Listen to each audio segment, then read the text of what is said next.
Today we're going to discuss how to advise your seller clients to list their properties in terms of their listing price. Mm-hmm.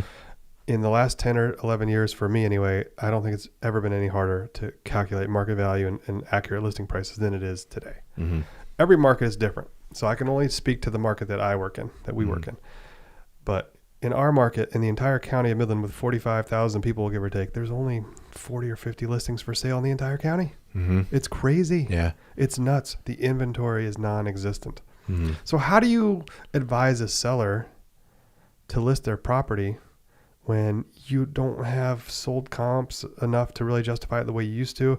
There aren't enough active comps to really fit your property into a model, and it becomes very difficult.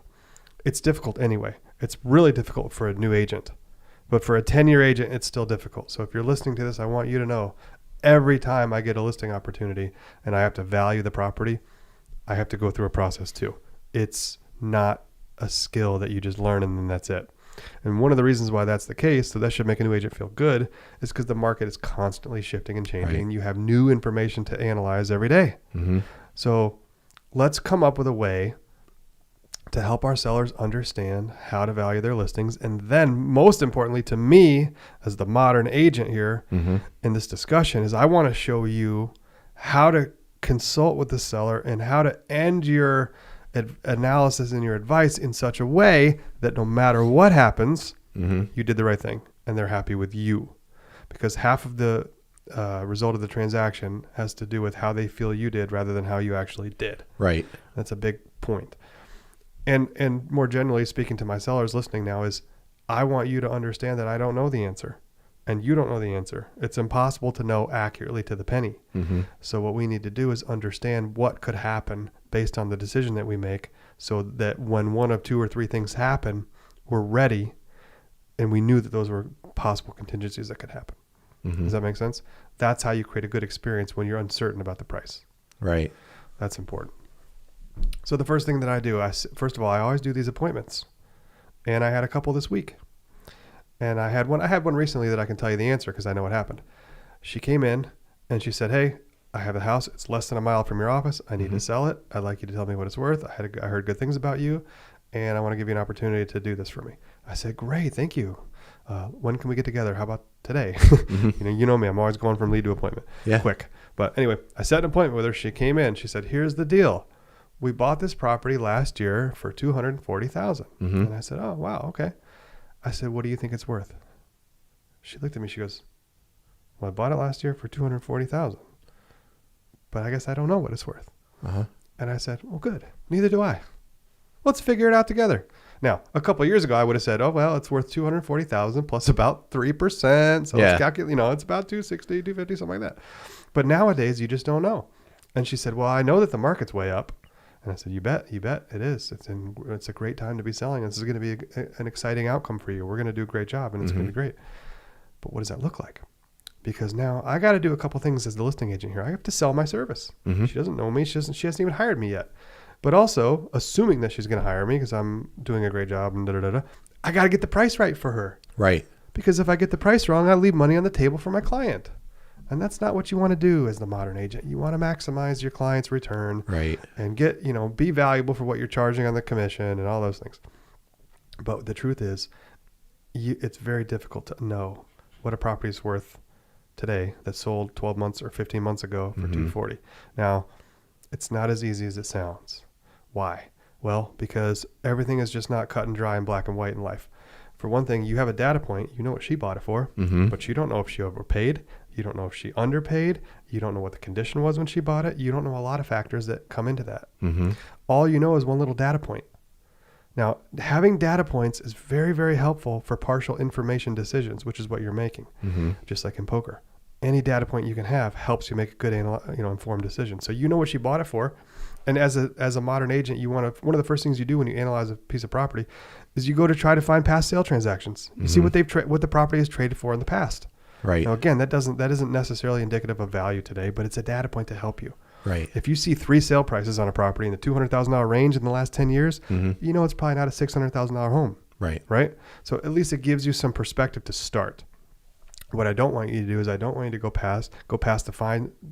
I don't want you to go and find the past sale prices and then try to apply some formula from there. Mm-hmm. I don't want you to do that because that's not accurate. If I did that, I would have been way off on this house, which I'm about to tell you. Mm-hmm. So I said, here's what we need to do, Jenny. We need to look at what's happened between the time you bought this house and today. Let's start there. Mm-hmm. Let's go back 12 months and let's look at every sale of every house that's similar in location, Mm-hmm. size, style, and condition. Okay? Mm-hmm. Let's look at other houses that you can walk your kids to Woodcrest Elementary from. Mm-hmm. Okay? Because you can go a 1 mile radius around Woodcrest, where I went to elementary school, tore it up. And, a house that you can step out your front door, walk down the street, turn right, and be at the school, that's pretty cool. Mm-hmm. Let's find some other houses that was sold like that.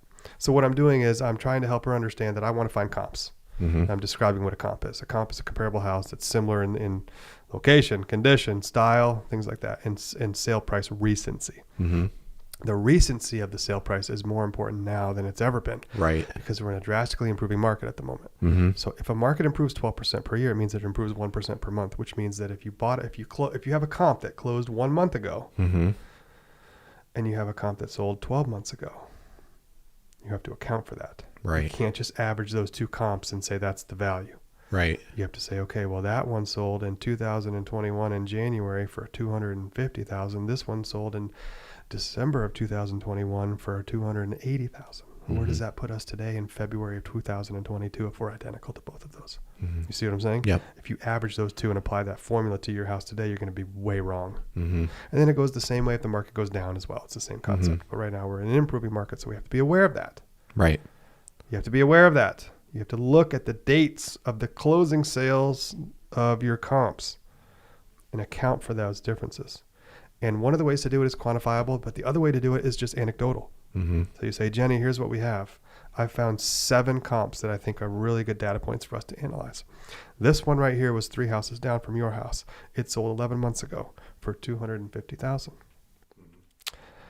Jenny, I believe that with everything else being equal, since this house is very similar to yours in location, condition, style, and whatever, that because this one sold for $250 11 months ago, and the market has improved since then, approximately in our market, roughly 12%. I think that we should probably be worth more than $250 today. Using nothing other than logic. Do you see the logic there? The comp that we're looking at that's very, very similar to our house sold 11 months ago for $250. So we should be worth more than $250 because that property today would be worth more than $250 because it's appreciated since then. Mm-hmm. Do you agree with that, Jenny? She goes, yeah, makes sense to me. Well, how much more, Logan? I don't know yet. Let's keep going. Here's a comp that sold 2 months ago. 8 houses down, 1 street over, very similar street, Mm-hmm. same school district. It was built 3 years before yours was built. It's got the same number of bedrooms. It's got relatively similar basement space, relatively similar condition, Mm-hmm. give or take. This one sold for $280 a month ago. Isn't that amazing? Yeah, that is amazing. Who would have thought that our house would ever be worth $280? Say, I don't know that it's worth $280, but it's a data point that help us consider. Mm-hmm. See what I said there? Yeah. I'm not guaranteeing her house is worth $280. That would be Right. crazy for me to do that. You're saying that expectation. I'm minimizing that expectation because I don't want to ever tell somebody what their house is worth because I don't Mm-hmm. know. I don't know what the story was around that $280,000 sale price. I don't know if it was a Right. multiple offer scenario. I don't know if it was the buyer's grandmother's house that they built and they had to have and they paid more than anybody else. I don't know Yeah. any of that stuff. I just know a couple data points. So I have to speak to my client, Jenny, in generalities. I have to say, Jenny, here are 2 data points, both of which point to the idea that we could, in theory, be worth more than $280 today. I replicate that process with as many data points as I can. And what I like to do is I like to create bookends. Mm-hmm. I love to create bookends. So you've been listening to me for a couple minutes. I've already created a bookend of $250. Right. Okay. We know that this property is going to be worth, most likely, we have 2 great data points, at Mm-hmm. least $250. Okay. Mm-hmm. So I should bookend the other side too. Right. Now here's a comp that sold for $340,000, Okay. but it's 800 square feet bigger. It's got all the bells and whistles. It's got a 3-car garage, not a 2-car garage. It's got granite countertops. It's got all the beautiful stuff. And it's got 1,100 finished square feet of basement, which we don't have. All things considered, Jenny, don't you think that this is probably a different product than what we have? Probably in a higher range. Mm-hmm.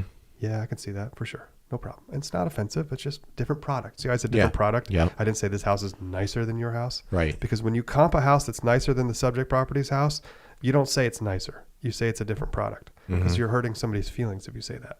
You follow? Yep. So you just have to be, sensitive to who you're talking to, but also just objective. Hey, Jenny, objectively speaking, this one is a different product, different demand. Do you agree? Let her agree and then say, okay. So we probably know based on these data points up here that we got a bookend. So now we're bookended from 250 to 340, which is not relevant. You got to go way tighter than that to have an idea. But it helps you as the agent and it helps the seller to have an idea of where they are. So then what you could do from there is you continue to try to push those bookends closer using data until you come up with a theory. Okay. So we say, look, based on the data points, based on everything that we have available to analyze, which is very limited, as you can see here, it's very limited. Our bookend strategy has us somewhere in the range of 270 to 310. First of all, let's just stop and wow at that. That's pretty cool, Jenny. You bought this house for 240 last year. Oh my God, that would be amazing. Blah, blah, blah, blah. Yeah, it would. And I said, Jenny, I've never seen anything like this. In 11 years in real estate in Midland, I've never seen anything like this. So it's hard for me to tell you with accuracy that we're going to sell your house for 50 or 60,000 more than you bought it last year. But the data is telling us that that is a possibility. So I'm going to do one more step, then I'm going to go into the management here. So now that we have a theory, Jenny, I want to plug this theory into the active and the pending listing inventory and see if it lines up. So I've started with the sold comps. I've done my analysis. I've done my adjusting. I've bookended my theory down to a level of a range that's reasonable. Maybe I stick my theory right in the middle of that $20,000 range and I find a number. Okay. Jenny, are you comfortable with that just for this exercise? Let's just try it. Let's just take that theory. Let's stick 300 in and see how it fits into the current inventory available for sale today. Because it will either line up or it will be way off. If it's way off, we know we messed up. If it's in line, then we have decisions to make. Well, there are 8 homes for sale today from 250,000 to 350,000. Only 8 in the entire city of Midland. Right. So first of all, Jenny, that's a good thing for us because there's probably more than 8 buyers in the world looking for houses like this. Absolutely. So we're in the driver's seat. So when we make these decisions that we're guessing, we need to. I'm comfortable shifting to the high end of those ranges of this conversation when we're done. Just keep that in mind, Jenny, because of that dynamic. If there were 50 houses for sale in this price range, like there were 5 years ago, whole different conversation. Because I've sold houses on Dillaway before. Right. And the conversations are different. Yeah. Hey, we start at 225 and then we probably end at 200 to 215. Yep. And we got to fight because we're competing with 35 other houses that are similar. Yeah. We have to fight. We have to be attractive. We have to prepare. We have to be aggressive with our pricing. And A lot of people listening here haven't even been in the business long enough to have a conversation like that with a client yet, which is interesting in and of itself. Okay, Jen, let's stick this in at 300 and see how it looks. I see one at 310. I see one at 290. We kind of fit in. It kind of makes sense. I think it's a decent starting point. You'll notice if I had just taken 240 and applied a range to that from last year, I wouldn't have come up with 300.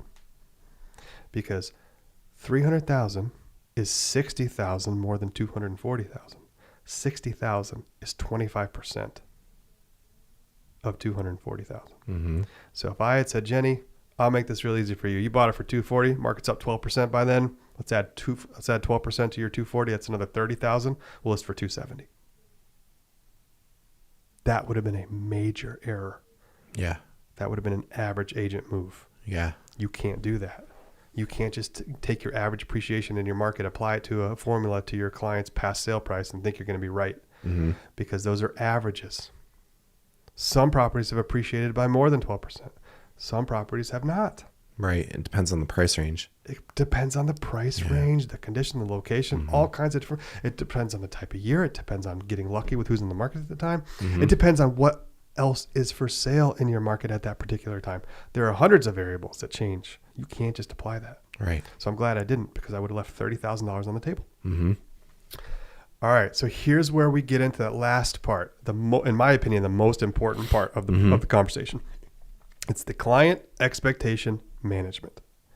So this is how it sounds. Jenny, we've done a lot of analysis here. You bought the house last year for $240,000. You've made no improvements to the house, but the market has improved in 12 months, roughly 12%. If we applied a formula of a 1% appreciation per month to your property, it would say that the property would be worth roughly $270,000. However, current market conditions, which we have to account for qualitatively, not quantifiably, but without using whatever I'm trying to say, the dynamics are not that simple. I happen to think, and it sounds like you agree with me, that there might be an opportunity here to be even worth more than 270 because there's so low inventory, and other comps that are listed and pending right now are saying the same thing that 300 sounds like to us. So now we need to make a decision on what to price our house at. What are your thoughts? And then you let her give you her thoughts. And then I say, that all sounds good.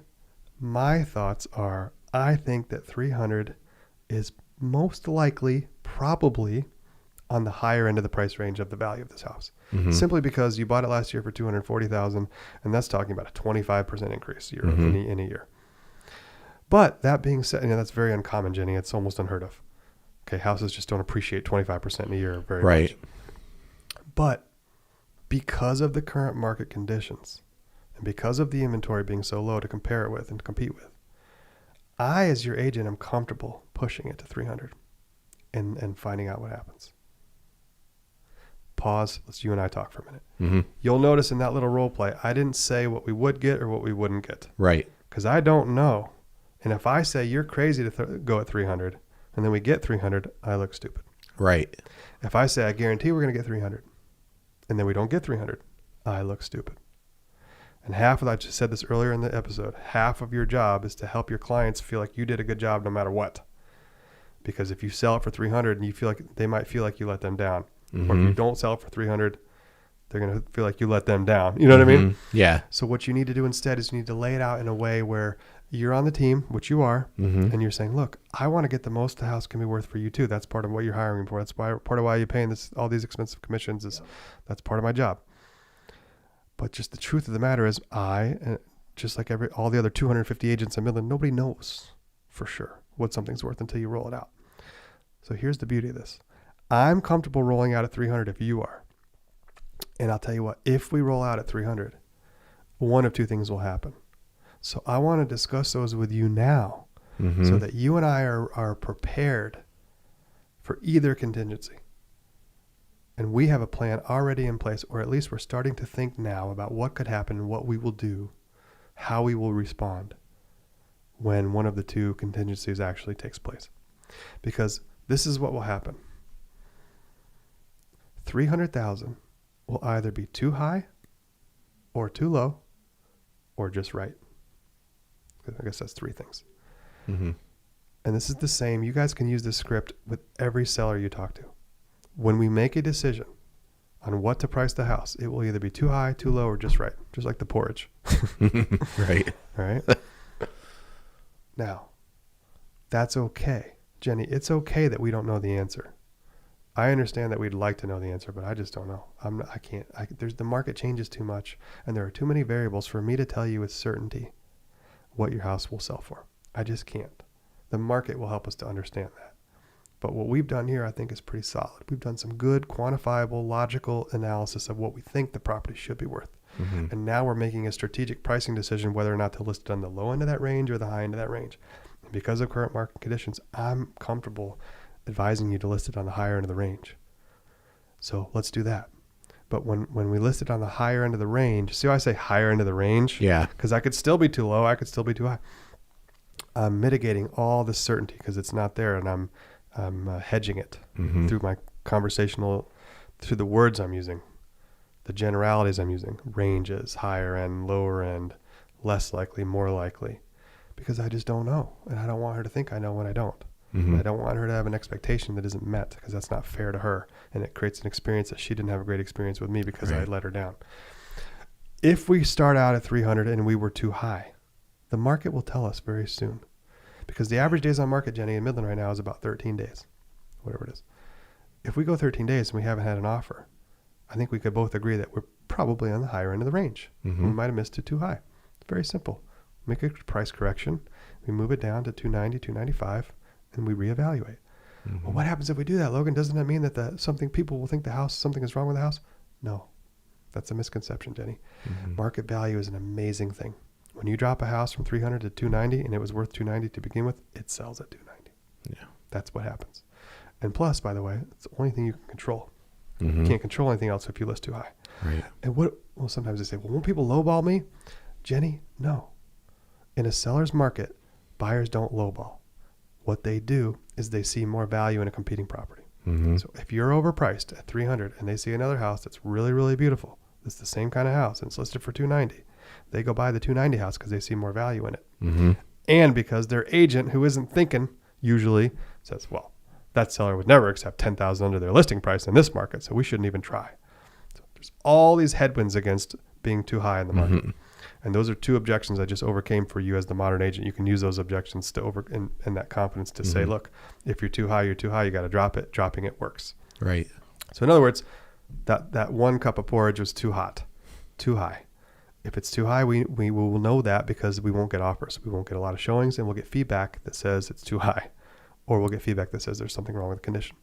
That's okay. If that happens, Jenny, we'll deal with it. We have a solution. We have a contingency for that. We'll just lower the price until we get it to where it actually is worth, which could be 270 or 280. It's very possible. Mm-hmm. And that's 12% higher than you bought it for. It could be that number. Yeah. We don't know.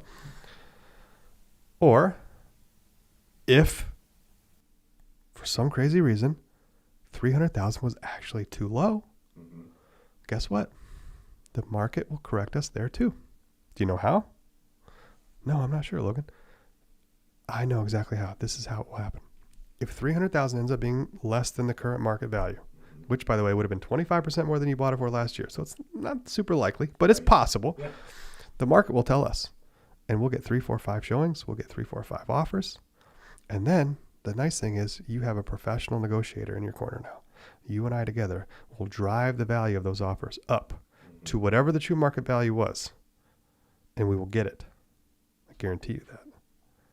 So I don't worry about missing too low, because if we miss too low, the market will correct itself through the multiple offers, through the pricing wars, and you and I will be in the driver's seat in controlling how we negotiate. And we will drive that final sale price to wherever it should have been anyway. Isn't that great? It doesn't, and I'm talking to agents now, it doesn't matter if you missed high or low. It doesn't matter. You either miss high or you miss low, or you hit it right on the money. If you hit it right on the money, that porridge was just right. Mm-hmm. You get an offer on day 1 for 300,000. Now, by the way, that's what happened. It was very interesting because we got an offer right away. We had 4 or 5 showings, but we only got 1 offer, which means you nailed it right on the head. Yeah. But sometimes when you nail it right on the head, your clients think that you underpriced it. So again, that's where it gets tough. So when you call that seller up and say, hey, I have great news. Your pricing strategy. So I said your pricing strategy. Yeah. Because when it's successful, it's their job. It's their idea. Mm-hmm. When they're unsuccessful, it's our idea. Hey, our pricing strategy just hasn't paid out here. Hey, your pricing strategy worked. You nailed it right on the head. Yeah. We had 5 showings today. And based on that showing traffic and that buzz, I was able to communicate with those 5 agents, and I was able to procure you a full price offer. And guess what? The other 4 buyers aren't interested, but it doesn't matter. Yeah. We use that as leverage to create urgency. And the one buyer that wanted your house, because we had 4 or 5 showings, was urgent to buy it, and they offered us what we asked for. Mm-hmm. We nailed it. Isn't that amazing? By the way, a little side note. When you're advising your clients to decide whether or not they should be on the higher end of the range, one of the things I like to tell them is I say, look, Lola or Jenny, if it's up to me, I would rather miss on the low end of the range than on the high end of the range. Mm-hmm. And some sellers will look at you and think, well, of course you do. You just want it to sell fast.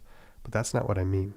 What I mean is, if we miss on the high end of the range, there's nothing I can do for you except drop the price. That's the only tool I have. If we get 1 showing or 2 showings or 3 showings, I can't do much. But if we list on the low end of the range and we were wrong low, and we have 9 showings, you'd be shocked what I can do for you. I mean, I can just do so much. Yeah. First of all, I can call every agent and I can say, hey, just want to let you know, There's 6 showings behind you. Hey, I just want to let you know. I was just told from a showing earlier today that an offer is coming. Hey, I just want to let you know. Hey, I just want to let you know. Hey, I just want to let you know.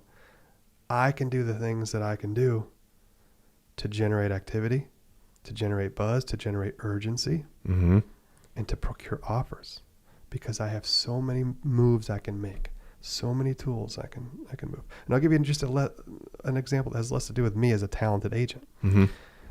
If I got a buyer that sees the house at 3:00 on a Friday, and I have 3 showings scheduled over the weekend, that buyer has a different decision to make. And I have different information to tell that buyer's agent than if I have nothing scheduled over the weekend.